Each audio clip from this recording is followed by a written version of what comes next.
The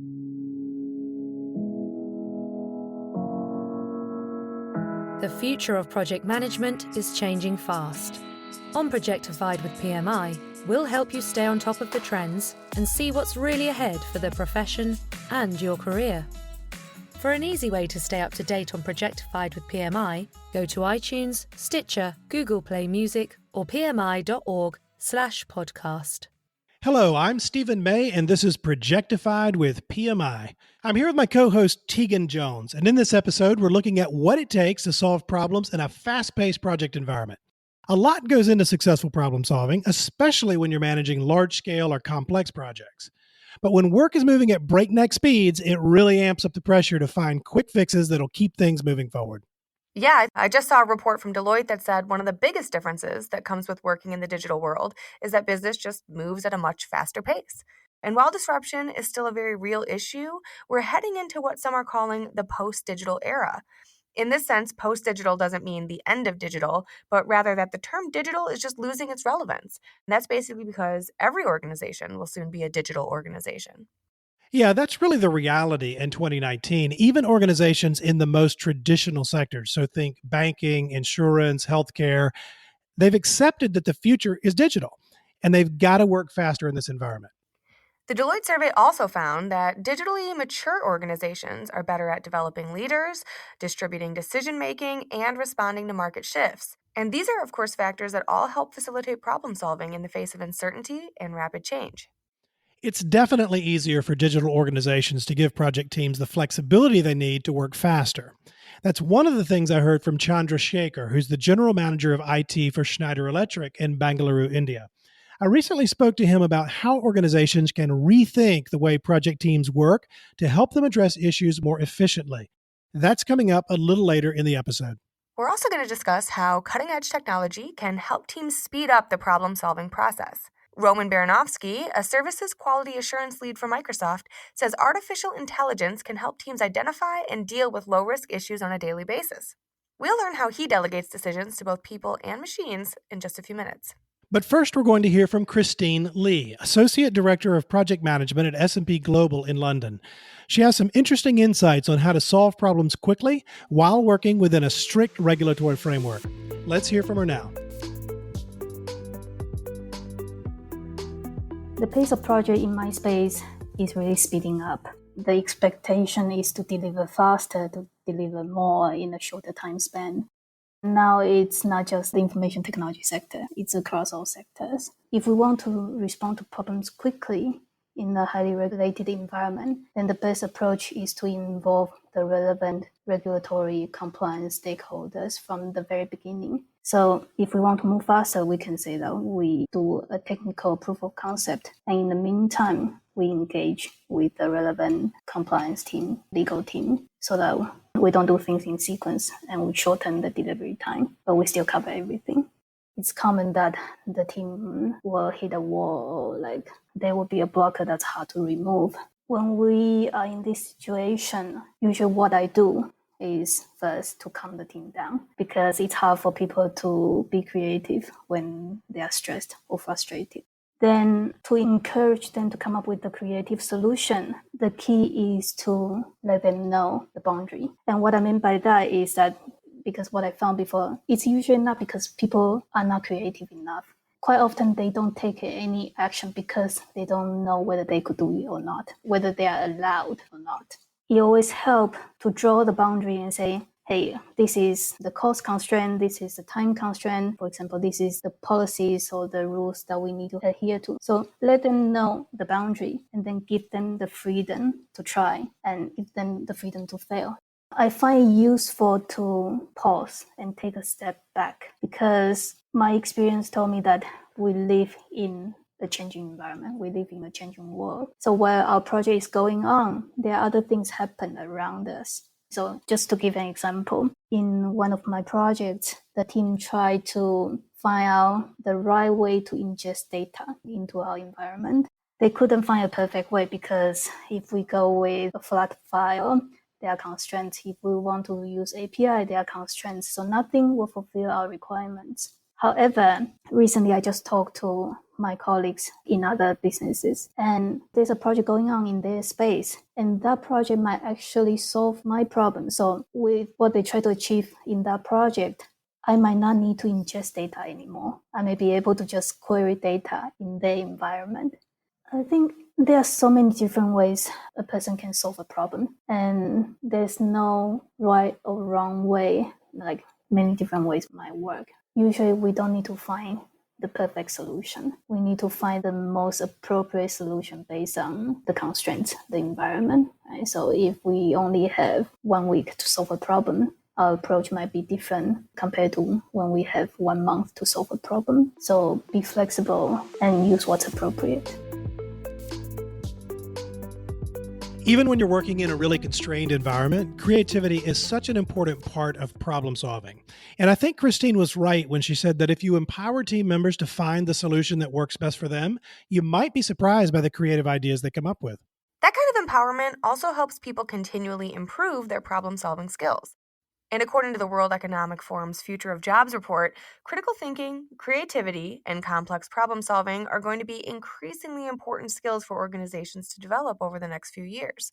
Risk management is one area where these skills really come into play. You need to be able to think critically to distinguish high-risk problems from low-risk problems and make sure you're assigning the right resources to handle each issue. This is something our next guest knows a lot about. Roman Baranovsky is the Moscow-based Services Quality Assurance Lead for Microsoft's Europe, Middle East, and Africa region. And we're about to learn how he resolves issues before they push his projects off track. Let's go to that now. Problem solving and decision making go hand in hand. How quickly an issue can be addressed often depends on how fast the decision can be made. That's why Roman Baranovsky focuses on delegating decisions and reducing bottlenecks wherever he can. And sometimes that means relying on robots. We see that our customers consistently want us to be faster, to be more agile, and the customers want to see the outcome of the project investment much sooner. In Microsoft, we're trying to automate many of the decisions to actually using the artificial intelligence. For example, some of the contracts decisions basically managed by the tool, and the tool defines what level of approval you need to have on this specific deal, and basically who is the right person to do it. So it helps to take lots of, I would say, unnecessary decisions out of the equation and allow people to be more efficient. But even the best AI can't replace a personal touch. When a complex problem emerges, leaders must often lean on their people skills in order to root out its true cause. I've been into a number of situations where just everyone was blaming everyone else for the problems, and I would say quick fix won't work in the case like this.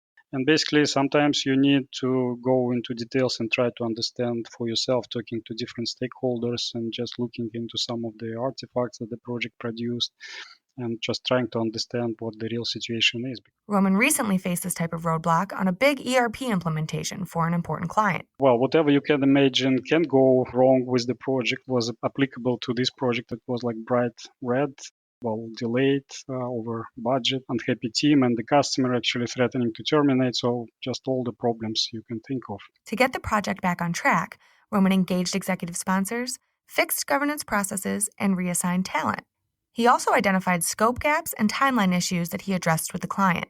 These changes helped the team stabilize the project and avoid similar issues in the future. We should attack root causes rather than just trying to fix things on the surface. So the important part is probably just to pay attention to what is happening and really do not make lots of assumptions about the situation. Always remember that we are dealing with people and their expectations, and generally that's what creates some of the problems. So if you see something is not working, just see whose expectations you are violating and how to fix them. Roman made a great point about seeking out the root cause of a problem. When there's so much going on, it can be tempting to just respond to one issue at a time, but in reality, and often below the surface, they're actually connected. That's true, and if you go for a quick fix without figuring out what's really going on, it probably won't be too long before you find yourself dealing with a similar issue. Repeat problems are really common, especially at large organizations where project teams are working all over the world. And that's where knowledge sharing can be a big help. That's one of the themes that came up in my conversation with Chandra Shekar, who's the general manager of IT for Schneider Electric in Bengaluru, India. He says connecting teams to past lessons learned is one of the best ways to speed up the pace of project work. You definitely don't want to waste time reinventing the wheel if you don't have to. So let's hear what he has to say. Chandra, one of the first things I want to talk about is really the pace of project work, and it has picked up significantly across really so many sectors. How is this trend playing out in your work? Basically, the time to market is shrinking and the release to production, which is the release cycles, are being shortened, and the pace of the project work has tremendously increased. Some of the few things which traditionally we used to do in terms of crashing and fast tracking is no more relevant in today's real world. The stakeholders relentlessly want to achieve their business objectives and benefits within short period of time, cost, and then great quality. One of the huge transformation initiatives in our organization, which we have taken for the last 1 or 2 years, is moving away from the traditional way of working to agile way of working. Some of the difficult or the challenges which is currently we are facing is the structural change or the agile mindset being built in silos. That's the biggest challenge. The other thing which we have also done in and to address this problem is to make a repository of reusable components, which means that people can use that for their implementations, which increases the efficiency of the project. The third element which we have tried doing is standardization across departments and functions to make sure that the processes are standardized and then it is well understood by everyone. So when you think about working in this kind of a fast-paced environment, how do you approach problem solving differently? Is that different than you would approach it, say, in an environment that doesn't require working at the kind of pace you just described? What is really needed on the ground is to have certain key inputs or elements upfront, which really helps in quickly resolving problems in the fast-paced environment. The first one to talk about is about the information or the data. You need to have an access to the data very quickly. We have a lot of knowledge-based artifacts like your best practices, lessons learned, reusable assets. To have a central repository of the information, I have seen in practical world many of the times when the project team or the project manager faces a problem at that moment of time, they try and then they struggle to find out the information needed to quickly resolve the issues. So this is my first point which I would like to bring out, is to have the information data very handy as part of creating a centralized repository, and then make sure you are aware of those. The second thing which I want to talk about in a fast-paced environment is to know the dependencies. Know the dependencies of your project with respect to resources, with respect to tools, processes, and then dependencies on stakeholders, and then certain support functions. If you're not aware of these dependencies, you'll not be able to really quickly resolve a problem or come to a solution. What's the best way to avoid problems when you're in a fast-moving environment? Obviously, it's important to be able to recognize and attack and solve those problems quickly, but there's got to be a great value in being able to avoid them as well. So, what tips might you have for managing unknowns and mitigating risk so that we actually avoid some of the problems that can be avoided in a fast-moving environment? The first thing is to have an effective communication. Have clarity in your communication, transparency in your communication, and then remove ambiguity as much as possible. You can always over communicate, but never under communicate. Now, having an effective communication throughout the life cycle of the project really helps in avoiding a lot of issues or a lot of problems. That's the first rule. And then the second one is to establish a good governance. So having a very good review mechanisms in place, and then have clear roles and responsibilities defined, have a good measurement system in place. One of the best things to do is to have a mindset of evaluating risk on a continuous basis. And then many of the cases we have seen, there are certain assumptions, constraints, dependencies, which has been already drafted at the initiation of the project, but however has not been relooked as we are in the execution mode. So it is always better to go back and then evaluate those assumptions, constraints, and dependencies within the project, internal or external to the project, which also helps in avoiding a lot of problems as we execute the project. Build a culture of agility, continuous learning, and improvement. Now, it has to be a mindset and a culture which basically helps you not only for the stakeholders, project manager, or the project team. It is also external, can be a customer, end user. So build that culture of agility and then continuous learning, which also avoids a lot of problems as we move towards the execution of the project. Lastly, is the relationship with the stakeholders. Now, when I say relationship, it is not a professional relationship. I would say that it's beyond professional relationship. It's basically that it will really help you to preempt and then act on certain stakeholder engagement elements.